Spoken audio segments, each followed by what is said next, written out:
dahilan ng pambobola ng lalaking na kay Omay. At yan ang gusto kong malaman. Ilabas mo si Bebe.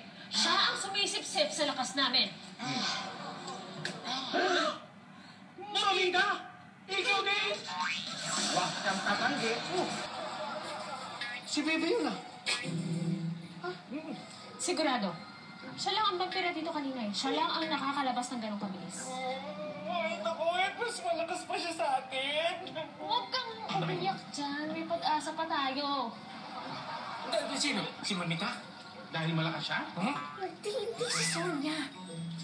Yung makakusap ni Diva. Nagalaw lang tayo pag nalaman natin kung bad siya or good. Kapag bad, atin siya. Nadami tayo. Sa one-on-one, pwede tayong matalo. Pero pag sa usapang maramihan, may panalo tayo. United we stand, divided we fall. Anong klaseng vampira ka ba? Good ka ba or bad?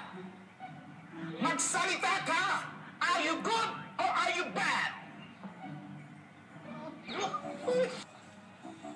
Bad yan. You, sir? Kemeng niligawan ako, makakulang ng impormasyon. Hoy, ano ba kayo? Huwag naman kayong ganyan sa bisita. Kasali ba kayo sa usapan, Baba? Aba? Ang taas na ba mewak ko? Kasali kami.